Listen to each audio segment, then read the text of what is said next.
ان کی جگہ پہ وہ چیز اٹھاتے ہیں اور اس کو جا کے پراپرلی کوڑے دان میں اس کو ہم پھینک دیتے ہیں. یہ اس میں کوئی پرائڈ کی بات نہیں ہے کہ ہم اپنے ہی ملک کو گندا کرتے ہیں اور اس پہ ہم پھر بعد میں شور مچانا شروع کر دیتے ہیں. آپ کراچی میں دیکھیے کیا حیرت انگیز بات ہے کہ اپنے گھر کا کچرا لا کے باہر پھینک دیتے ہیں، اور جب پھر میڈیا والے آ کے وہاں وہ دکھاتے ہیں کہ جی کتنا کچرا اور کتنا کوڑا اور کتنا گند پھینکا ہوا ہے، تو وہی لوگ جو وہاں کچرا پھینک کے جاتے ہیں وہی آ کے اپنا انٹرویو دینا شروع کر دیتے ہیں. اور جو دنیا کی آپ سوچیں کہ جو وہاں کی لوکل ایڈمنسٹریشن ہے ان کے اوپر باتیں کر رہے ہوتے ہیں. آفٹر آل ہماری کوئی رسپانسبلٹی ہے؟ ہم نے اپنی بھی رسپانسبلٹی کو ایزیوم کرنا ہے. یہ کیوں ہے کہ جب یہی لوگ باہر جاتے ہیں باہر کے ملکوں میں، وہاں جا کے یہ اپنا یہی کچرا خود اٹھاتے ہیں اور خود جا کے کوڑے دان میں پھینکتے ہیں، وہاں کسی کی ہمت نہیں ہے، وہاں کسی کی جرت نہیں ہے کہ آپ سڑک پہ، آپ گھر کے باہر، آپ ان ایریاز میں کچرا یا گند پھینک دیں جو نان ڈیزگنیٹڈ ایریاز ہیں. میں آپ کو جلدی سے ایک اپنا واقعہ بتاتا ہوں. میں ایک دفعہ میں ٹریول کر رہا تھا سنگاپور، تو میرے ساتھ ایک وہاں کے لوکل بیٹھے ہوئے تھے پلین میں. ابھی ہم نے ٹچ ڈاؤن کرنا تھا، تو مجھے اترنے سے پہلے جب ہمارا پلین ابھی اترا نہیں تھا تو کہتے ہیں کہ Jahanzeb I hope you are not carrying in chewing gum. So میں نے کہا نہیں، میں تو ایک دو چوئنگ گم کے پیکٹ ہیں میرے ہینڈ کیری میں، آئی لائک گم. سو ویسے بھی اسے کہا نو نو نو، یو کی not take any kind of chewing گم ان ٹو سنگاپور. اور اگر تم لے کے گئے اور اگر وہاں کسٹمز نے پکڑ لیا، جو وہاں پر 99.99% تم پکڑے جاؤ گے، تو نہ تو وہ خالی وہ تمہاری چوئنگم کانفسکیٹ کریں گے، تمہیں اچھا خاصا اس کے اوپر فائن پڑے گا. تو آئی سجیسٹ کہ تم یہ مت لے کے جاؤ.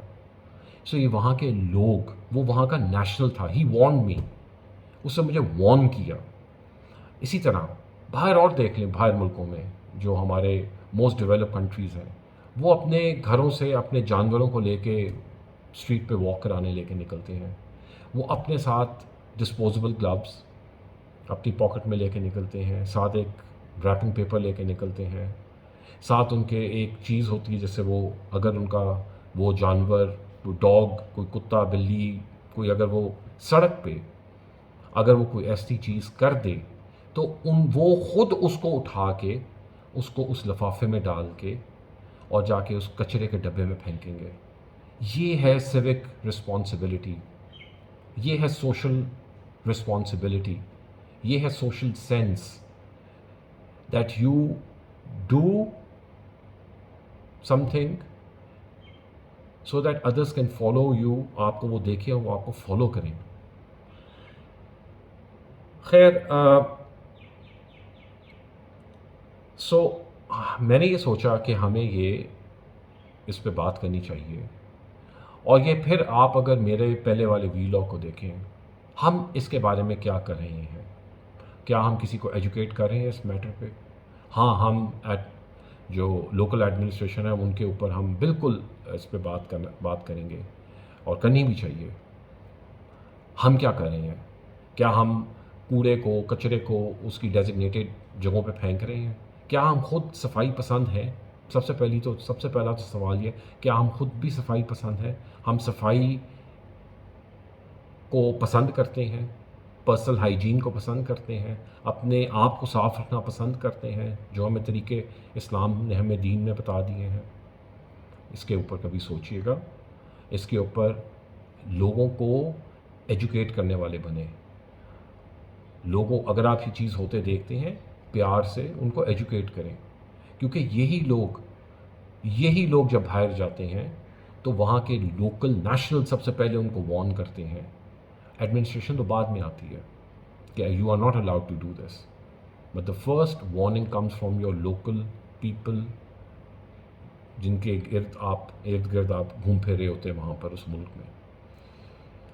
آخر میں صرف یہ کہوں گا کہ دیکھیے، آج ہم کم از کم اور کچھ نہیں کر سکتے تو ایک اتنا سا تو ہم اپنے ساتھ ایک پرومس لے سکتے ہیں کہ let's try and keep our biggest house and its air as clean as possible. Why? کیونکہ یہی ہوا ہے جس میں ہم سانس لے رہے ہیں، اور یہی جگہ ہے جہاں ہم رہ رہے ہیں، اس کو ہم گندہ نہ کریں، اس ملک کو گندہ نہ کریں. اور بڑے مسئلے ہیں اس ملک کو دیکھنے کے لیے اور فیس کرنے کے لیے، کہ وہ یہ مسئلہ بھی لے کے بیٹھ جائے. سو آئی ہوپ کہ آپ اپنا ایک رسپانسبل سٹیزن ہوتے ہوئے اس میسج کو لوگوں تک پہنچائیں کہ ہمیں اپنے ملک کو، اپنے ایریا کو، اپنے محلے کو، اپنی جگہ کو، اپنے گھر کو ہمیں صاف رکھنا ہے، اور وہ ہم ہی کر سکتے ہیں. پاکستان زندہ باد ہے.